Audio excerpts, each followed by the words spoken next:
मित्रों, कई लोग कहते हैं कि आप मंदिर जाइए। आप मंदिर क्यों नहीं जाते? और दूसरा इंसान है, उसका मंदिर जाने में मन ही नहीं लगता। तब मैं ये कहूँगा कि आप मंदिर मत जाइए। आप यदि बिना मन के वहाँ पे जाते हैं, जब हम बिना मन के कोई काम करते हैं तो वो बोझ हो जाता है। और जब हम बोझ स्वरूप वह काम करेंगे, हमारे मन में नहीं है, हम मंदिर जाएंगे, ठीक है। और जब वहाँ पे जाएंगे और हमें अच्छा नहीं लगेगा तो वो बोझ हम मंदिर से लौट के आ गए, लेकिन हमारे मन पे हो गया, दूसरा व्यक्ति जिसने आपसे कहा उसके लिए हो सकता वो बोझ ना हो। हाँ, आप इतना कर सकते कि एक दो बार आप मंदिर जाएं, वहाँ की शांति, वहाँ की पवित्रता को महसूस करने की कोशिश करें। यदि आपको वहाँ पे शांति नहीं लगती, वहाँ की पवित्रता महसूस नहीं होती, आप बिल्कुल भी मंदिर मत जाएं। आपको यदि लगता कि हमें किसी तालाब के किनारे बैठना है या जहाँ पे वृक्ष लगे हुए हैं वहाँ पे बैठना है, किसी पार्क में जाना है, आप वहाँ जाएं। वहीं आपके लिए मंदिर होगा। जहाँ आपकी प्रेरणा बोलती है, आपको उस तरफ जाना है। और जरूरी नहीं है कि आप मंदिर जाएंगे तभी कुछ होगा। आप जहाँ पे भी हैं, यदि वहाँ खुश हैं, आनंद में हैं, तब वही आपके लिए मंदिर हो जाएगा। और आज स्थिति ये है कि इंसान इसी चीज को भुला रहा है। इंसान क्या है? परेशान होता जा रहा है, दुखी रहता है। क्यों रहता है? इसलिए दुखी रहता है कि उन चीजों की वह कद्र नहीं करता जो चीजें उसकी आत्मा से निकल रही है। यदि इंसान अपनी आत्मा से निकलने वाली तरंगों को, उन बातों को फॉलो करे, समझे, तब वह अपने जीवन के रहस्य को और इस जीवन की उन तरंगों को पकड़ लेगा जो उसके लिए बनी हुई है। आज हमारे लिए और हमारी इस नई पीढ़ी के लिए यही सबसे बड़ी समस्या है कि हम अपने मन को हमेशा शांतचित्त और खुश रखें। आज हर इंसान, हम ये तो नहीं कह सकते अधिकांशतः इंसान, 90% इंसान अशांत होके घूम रहे हैं। आपने देखा कि थोड़ी थोड़ी सी बात पे किसी का मर्डर कर दिया। अभी दिल्ली में एक घटना हुई थी, उसमें क्या हुआ था कि 15 रुपए का किसी ने गन्ने का जूस पिया, 15 रुपए नहीं दिए तो उसने कहा दे देंगे, तो उसने कहा नहीं कब दे दोगे ऐसा, तो उसने गाली दे दी। हालांकि उसे 15 रुपए चाहिए थे, उन्होंने उसको गाली दे दी, तो उनने उसको मारा। तो वो वहाँ से गन्ने का जूस जो निकालने वाला था, अपने कोई भी असलहा लेके आया, उसको मार दिया लोग। तो ये क्या है? अशांति है। ये मन में अशांति लेके लोग जी रहे हैं। अब आप सोचिए, यदि इंसान इतना अशांत है, इतना परेशान है, तब उसे पहले शांत होना होगा। यदि वो शांत नहीं होगा, वह कुछ भी कर ले, वह भी फीका है। यदि कोई व्यक्ति बहुत पैसा कमा रहा है, यदि उसका मन अशांत है, वह कुछ भी नहीं कमा रहा है। वह भलाएं 10 करोड़ की गाड़ी में बैठे या फिर कितना ही अच्छा व्यंजन खाए, कितनी ही स्वर्ण से जड़ी बूटी या स्वर्ण से बनी हुई दवाएं खाए, लेकिन उनका कोई मतलब नहीं।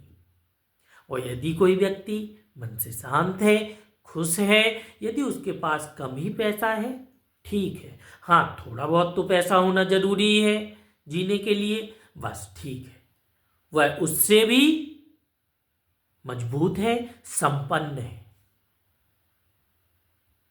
संपन्न वही होता है जो मन से खुश है।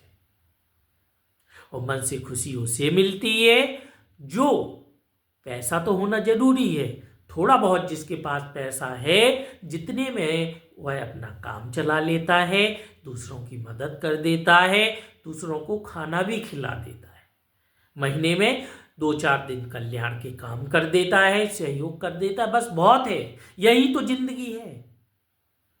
बाकी फिर जिंदगी नहीं है, फिर क्या है? तृष्णा है। और तृष्णा जिसको होती है उसका कोई अंत नहीं है। जैसे हमारा जो अनंत आकाश है, ब्रह्मांड है, इसका कोई अंत नहीं है। चलने वाला थक जाएगा, जाने वाला थक जाएगा, लेकिन यह कभी खत्म नहीं होगा। हजारों करोड़ों वर्षों तक, अरबों वर्षों तक आप चलते चले जाएंगे, लेकिन जो हमारा आकाश है, जिसके अंदर ये सारा ब्रह्मांड है, ये कभी खत्म नहीं होगा। और इसीलिए इसको हम रहस्य मानते हैं। मित्रों, ये बहुत बड़ा रहस्य है। और मैं तो ये भी कहता हूं कि यदि आप, जैसे मैं आपसे बात कर रहा, बोल रहा, ठीक है, इस मोबाइल के सामने आपको कुछ बता रहा, ठीक है, तो ये भी एक स्वप्न है। जब मैं सो जाता हूं, फिर जो स्वप्न आता है, ठीक उसी तरीके का ये भी स्वप्न है। ये एक रंगों का मेला है। यह चीजें बड़ी अद्भुत है। आप इनको फील करना। जैसे अभी पूर्णिमा चल रही, हम छत पे गए थे अभी, तो कुछ समय के लिए छत पे गए तो पूर्णिमा का हमने चांद देखा। जब पूर्णिमा हो, आप भी जाके देखना, हल्का हल्का वो लाल कलर का होता है, लाल रंग का हल्का हल्का। तो हमने अभी देखा, उसको हम ध्यान से देखते रहे, तो हमें लगा कि ये कैसी चीजें हैं, ये कैसा रहस्य है, किस तरीके से ये इतना बड़ा दिखाई दे रहा है। वो आखिर ये सारी चीजें एक रहस्य है, एक जादू है, मैजिक। अगर ये कहीं पे एक कंकड़ पत्थर भी डला है तो आप उसे उठाएंगे, देख लेंगे, फेंक देंगे, लेकिन कभी उसे गौर से देखना, बड़ी अजीब सी चीज होगी। आप कभी पानी को गौर से देखना, बड़ी अजीब सी चीज होगी। इसलिए ये सारी चीजें जो भी है, ये बहुत ही अद्भुत है। होता ये है कि हम उन्हें समझते ही नहीं। मैं आपको बताऊं, जैसे मैं कहीं पे नदी में गया, नदी में जो कंकड़ डले उन्हें उठा के देख रहा, या उनको लगा देखने कंकड़ों को, जो भी देखेगा वो ये बोलेगा कि भाई पागल हो गए। लेकिन नहीं, ऐसा नहीं है। हम जब उस कंकड़ को देखते हैं, तो यदि हम उसको गहराई से देखते हैं, उसकी आकृति को समझने की कोशिश करते हैं, एक समय ऐसा आता है कि हम उसे देख रहे हैं और उसमें इतना उतर जाते हैं। यही अवस्था ध्यान की अवस्था होती है। और आप जो बैठ के करते हैं, जो पद्मासन लगाने की बात करते हैं, वो ध्यान नहीं, वो जबरदस्ती या जोर देके किया गया ध्यान है। बाकी रियल ध्यान ये होता है कि आप जो भी कर रहे हैं उसको भूल जाए, आपको पता ही ना चले। ये चीजें जो आती हैं, यही सही ध्यान कहलाती है, कि हमने कब क्या किया हमें पता ही नहीं।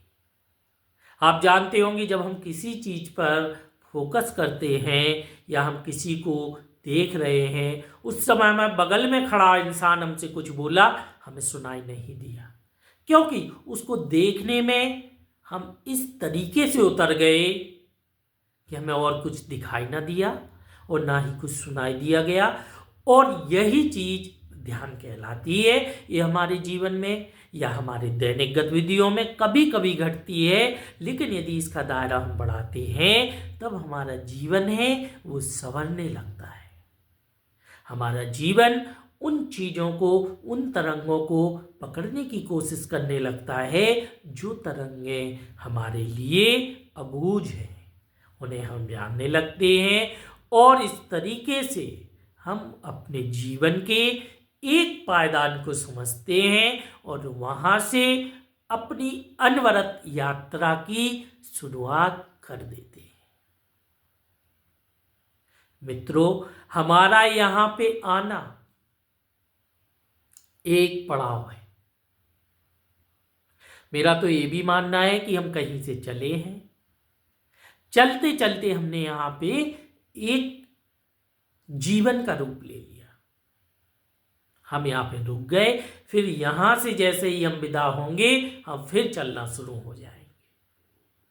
आगे क्या होगा ये तो मुझे भी पता नहीं, लेकिन ये सारी चीजें यूं ही चलती रहेंगी।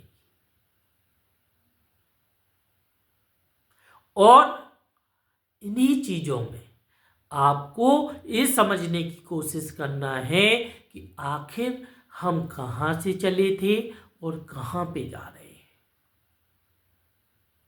और इसकी शुरुआत कैसे होगी। वो ऐसे होगी कि आप मन में सोच लें कि हमें इन चीज़ों को जानना है, बस इतना ही सोच लें। आप अपने जीवन के अंत तक इन सारी चीज़ों को, इस सारे मर्म को समझेंगे। मैं ये आपको लिख कर दे दूंगा, लेकिन आपको इसका शिलान्यास करना पड़ेगा, एक पत्थर रखना पड़ेगा कि हमें अपने आप को जानना है। जिस दिन आपने इस चीज को समझ लिया, फिर आप इस संसार में रहकर भी इसके नहीं होंगे। फिर आपकी एक अलग दुनिया है, आपका एक अलग संसार है, और उसी संसार में आप अपने को डुबोकर रखेंगे। ठीक है।